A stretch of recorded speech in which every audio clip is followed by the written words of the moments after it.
Good morning from the Pink Palace.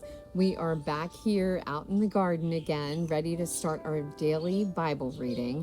We just finished the book of Proverbs and everyone really enjoyed that. So I thought this would be the perfect opportunity to read what is known as the Proverbs of the New Testament, and that is the book of James. It's believed that this book is written by the brother of Jesus. So let's get started. Let's start with chapter 1 today of the book of James. And I'm reading from the NIV version. James, a servant of God and of the Lord Jesus Christ, to the 12 tribes scattered among the nations, greetings. Consider it pure joy, my brothers, whenever you face trials of many kinds, because you know that the testing of your faith develops perseverance. Perseverance must finish its work so that you may be mature and complete, not lacking anything. If any of you lacks wisdom, he should ask God, who gives generously to all without finding fault, and it will be given to him. But when he asks, he must believe and not doubt, because he who doubts is like a wave of the sea, blown and tossed by the wind. And that man should not think he will receive anything from the Lord. He is a double-minded man, unstable in all he does. The brother in humble circumstances ought to take pride in his high position, but the one who is rich should take pride in his low position, because he will pass away like a wild flower.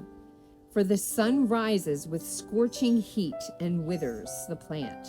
Its blossom falls and its beauty is destroyed. In the same way, the rich man will fade away even while he goes about his business. Blessed is the man who perseveres under trial, because when he has stood the test, he will receive the crown of life that God has promised to those who love him. When tempted, no one should say, God is tempting me.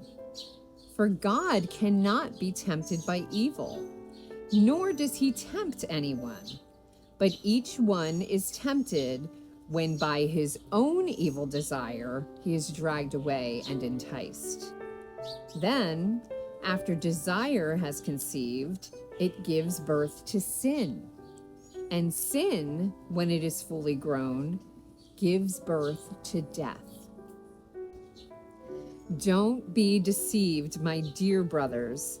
Every good and perfect gift is from above, coming down from the Father of the heavenly lights, who does not change like shifting shadows. He chose to give us birth through the word of truth, that we might be a kind of first fruits of all he created. My dear brothers, take note of this. Everyone should be quick to listen, slow to speak, and slow to become angry. For man's anger does not bring about the righteous life that God desires. My dear brothers, take note of this. Everyone should be quick to listen, slow to speak, and slow to become angry. For man's anger does not bring about the righteous life that God desires. Therefore, get rid of all moral filth and the evil that is so prevalent, and humbly accept the word planted in you, which can save you. Do not merely listen to the word and so deceive yourselves. Do what it says. Anyone who listens to the word but does not do what it says is like a man who looks at his face in a mirror and after looking at himself goes away and immediately forgets what he looks like. But the man who looks intently into the perfect law that gives freedom and continues to do this, not forgetting what he has heard, but doing it, he will be blessed in what he does. If anyone considers himself religious and yet does not keep a tight rein on his tongue, he deceives himself and his religion is worthless. Religion that God our Father accepts as pure and faultless is this: to look after orphans and widows in their distress, and to keep oneself from being polluted by the world. That was James chapter 1. And as I said, James is known as the Proverbs of the New Testament. I think you can see why in just the style of how it's written. But we will continue with James tomorrow. I'll see you right back here for chapter 2. Have an amazing day. I love you guys and gals, and bye.